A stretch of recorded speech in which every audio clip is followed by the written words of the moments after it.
Vamos lá. Então, as propriedades mecânicas dos materiais ferrosos, tá, são definidas principalmente por sua estrutura cristalina. Certo? Como está em sistema uma estrutura amorfo, então você não tem uma definição né, das propriedades mecânicas, porque ele vai estar numa condição líquida, né, condição desordenada de átomos. Né? Então, sua estrutura cristalina vai estar no estado, né, como está dizendo, cristalino, que é o estado ordenado. Tá? Por um capricho da natureza, e muita sorte a nossa, o ferro puro ele apresenta mais de um tipo de estrutura cristalina. Então, mudando conforme a temperatura, tá? A temperatura. Então, a gente começa pegar o ferro, né? Onde a gente tem 3 fases, né? Do período dele do sistema cristalino. Então, ele está sólido, certo?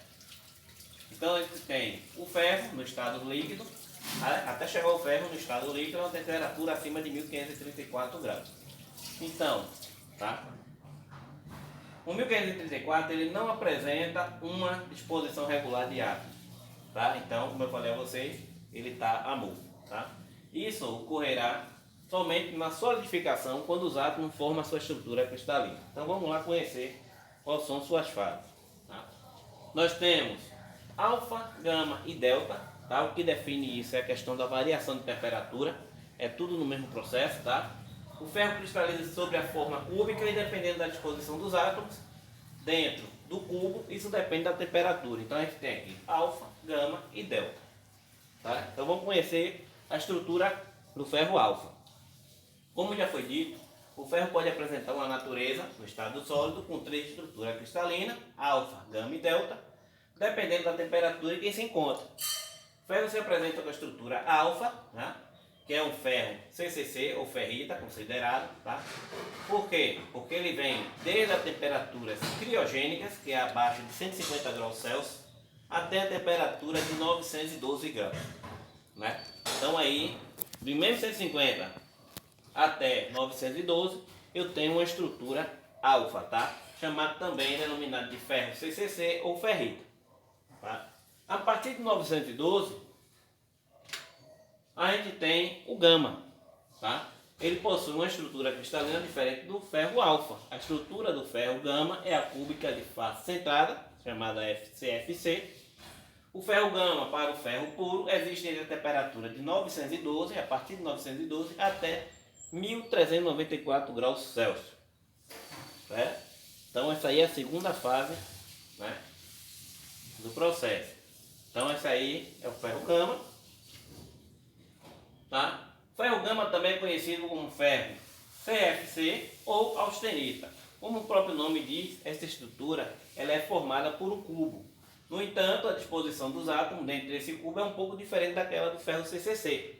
Nesse caso, os átomos dos vértices não mudam, continuam onde estavam. Porém, na estrutura CFC, não há mais um átomo no centro do cubo, e sim um átomo localizado no meio de cada face do cubo. Então ele se subdivide, tá?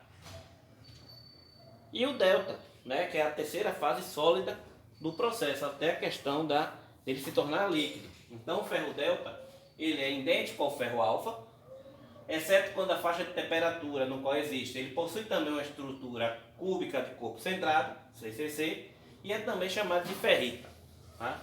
Mais especificamente de ferrita delta. Então a sua faixa de temperatura é a partir de 1394, quando se acaba, né, a gama, quando se sai da gama, até 1536, quando começa a sair do estado sólido para o estado líquido. Então a gente tem o alfa, né, que vai de menos 150, que são temperaturas criogênicas, menos 150 graus Celsius, tá, até 912 graus. Temos a gama, que vai a partir de 912 a 1394, e a gente tem a delta, que é a partir de 1394 até 1536, quando ele se torna líquido, tá? Então, como mostra aí, aqui é uma tabela mostrando as fases, né, de modificação do ferro.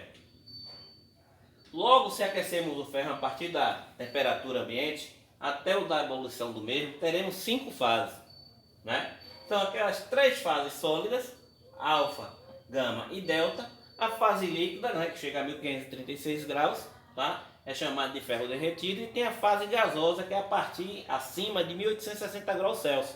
Então você pode ter uma base que o ferro derretido ele se mantém em líquido de 1536 a 1860 graus Celsius. Tá? E aí, a próxima